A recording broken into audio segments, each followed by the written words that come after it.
Hi, I'm Randy Altman with Post Perspective. We're here at Siggraph 2017. It's day 3. This is David Tracy from the Chaos Group, and he is going to tell us all the new cool things happening with V-Ray. So yes, jump in. Lots of stuff. Siggraph is always amazing and exciting, and it's it's my favorite show to go to. I've been coming here since 1999, and I'm always surprised every year with all the new tech and craziness. One of the cool things here, by the way, for people that aren't able to come and they should try and see the next time they come to Siggraph 2018, is V-Ray Days, where we have free sessions that are, you just have to have you don't even have to have a pass, you're just going to go to the free session. And we had presentations from Guardians of the Galaxy Volume 2 about how they made Groot and Rocket Raccoon, cool. And we had Stranger Things with creature design about Stranger Things with a Demigorgon. We had Wonder Woman from Pixamundo. We had, it was nuts. So that's one thing you have to do when you come here next time or every time. Are any of these things online that people could sort of go? Unfortunately not.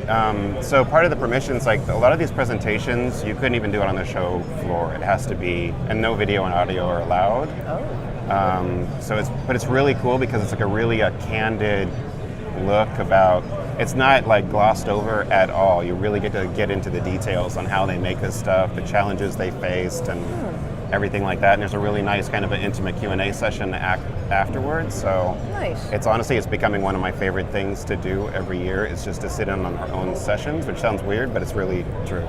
Well, you learn a lot that way, right? I'm imagining that things that you wouldn't have even thought about. The stuff on Groot alone. I mean, I'm a fan of the baby Groot, so. Well, he's adorable. He's adorable. It's really cute. It's the cutest tree I know. Yes.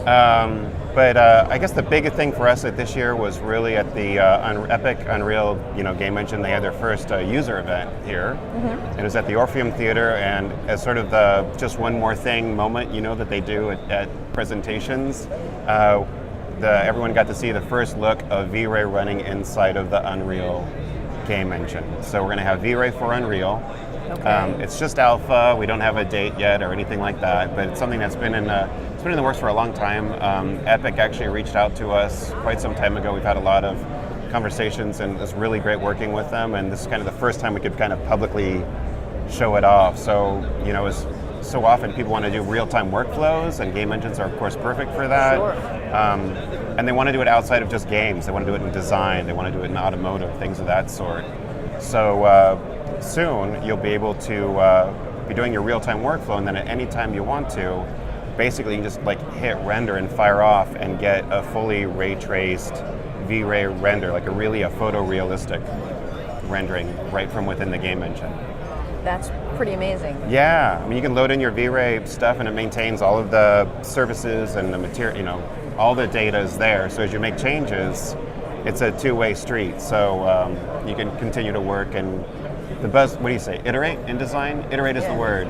You can iterate faster with it. But it's just really, really cool to see. I love the Unreal Game Engine. I love the tech behind it. I think it's the output is gorgeous in it, and I think it's just perfect to have a ray tracing inside of it. It's just going to be really, really exciting to see what people can do with it. So that's a little further down the line. That's so what down else, the line, yeah. What else is happening, shortly? What's imminent? Yes. What is imminent? Yes. Imminent is V-Ray 3.6 for Maya. Okay. And that should be, we're waiting on Maya 2018 to come out, so now that's a thing. Mm-hmm. We can work to make sure that everything's working with that perfectly well, and then we can release that. So it's very soon. Okay. The big thing with V-Ray 3.6 for Maya and also for 3ds Max is it has hybrid rendering. So it has GPU and CPU rendering. It's basically a CUDA version of the CPU renderer. So if you have multiple machines or a machine with an amazing CPU and a bunch of amazing GPUs, it takes advantage of all of it. So it just does it automatically, or do you have to sort of assign what you want it? There's some settings. I think and it also depends. For example, on a network, I think you say this is going to be CPU, and because that's a bad graphics card or a little graphics card or something like that. So if you have a whole network, it's amazing because you're getting the absolute most of your compute power. So blazing, I imagine it's blazingly fast once it's using everything that it can. Yeah, and also it's just the more resources you can throw at something, it's always good. So that's really neat. And also there's support for NVLink from NVIDIA. So Graphics cards are generally kind of confined to whatever's the memory on the card. If multiple cards, it doesn't really give you that much of a benefit. But with NVLink, the memory barrier is basically sort of, you don't have to worry about it anymore because you have the memory of all the cards together with NVLink. So, and we're the first commercial renderer, third-party renderer to support NVLink from NVIDIA. So that's cool too. Yeah. Yeah. I'm trying to think what else we haven't. Well, how about let's talk just about trends. I know we were talking before about about AI and how it's sort of a buzzword here at the show. I mean, what are your thoughts about AI, deep learning, machine learning? Yeah. We're saying it's kind of a drinking game. Every time somebody says one of those, you have to take a drink. So it is a fascinating topic, and it kind of captures the imagination when people talk about the idea of like the computer learning as it goes and getting data and using that data to, like, for example, like with some of the denoising stuff like NVIDIA was showing off and everything like that. One project that we really love that it's an open project, and it's one of those things that we're heavily involved with is the WikiHuman project. The idea of having the whole industry come together and basically solve the uncanny valley issue when it comes to digital humans. Sure. And a lot of different partners are involved in this. A lot of amazing, like Academy Award-winning artists are involved in this. But they're releasing a new data set of the WikiHuman project. It's going to be available to everybody. And some of the stuff they're showing, for example, is it Digital Mike? Digital Mike. The Mike Seymour thing, a real-time WikiHuman with him on a game engine. A lot of the animation of that is established with some technology that actually uses deep learning because there's so much data involved in like realistic like animation of the muscles and everything in the face and stuff like that. So there's a deep learning component now coming to the digital human stuff.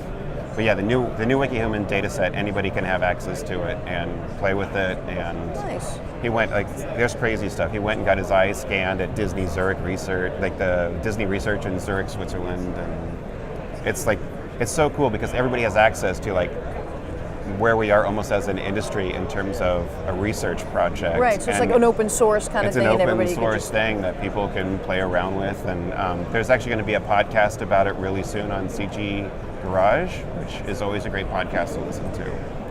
Fantastic. Well, is there anything that we haven't spoken about that's important before I let you go and enjoy the last day of the show? Before the last show? I'm so tired now. I know. The show was... it was big. It was fun. It was well attended. I mean, it's not as big as some of the other shows, but I found that it's almost better because people see everything. There aren't sections that they're missing.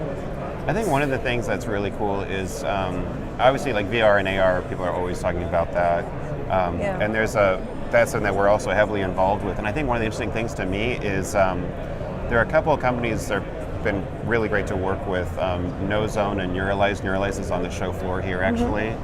And what they're doing is VR with 6 degrees of freedom. So you can actually move your head around and look underneath things and into things and stuff like that. And it's built on the V-Ray rendering technology. So you have that photorealism with it. But also it's running without a game engine. So it's really just almost like a very easy path to go from like your DCC application and then bringing it straight into like really nice high fidelity VR. So that's something I think is pretty cool also. Very cool. Well, why don't you tell everybody your website so they could go and check out what's new and what's forthcoming? chaosgroup.com. That's it.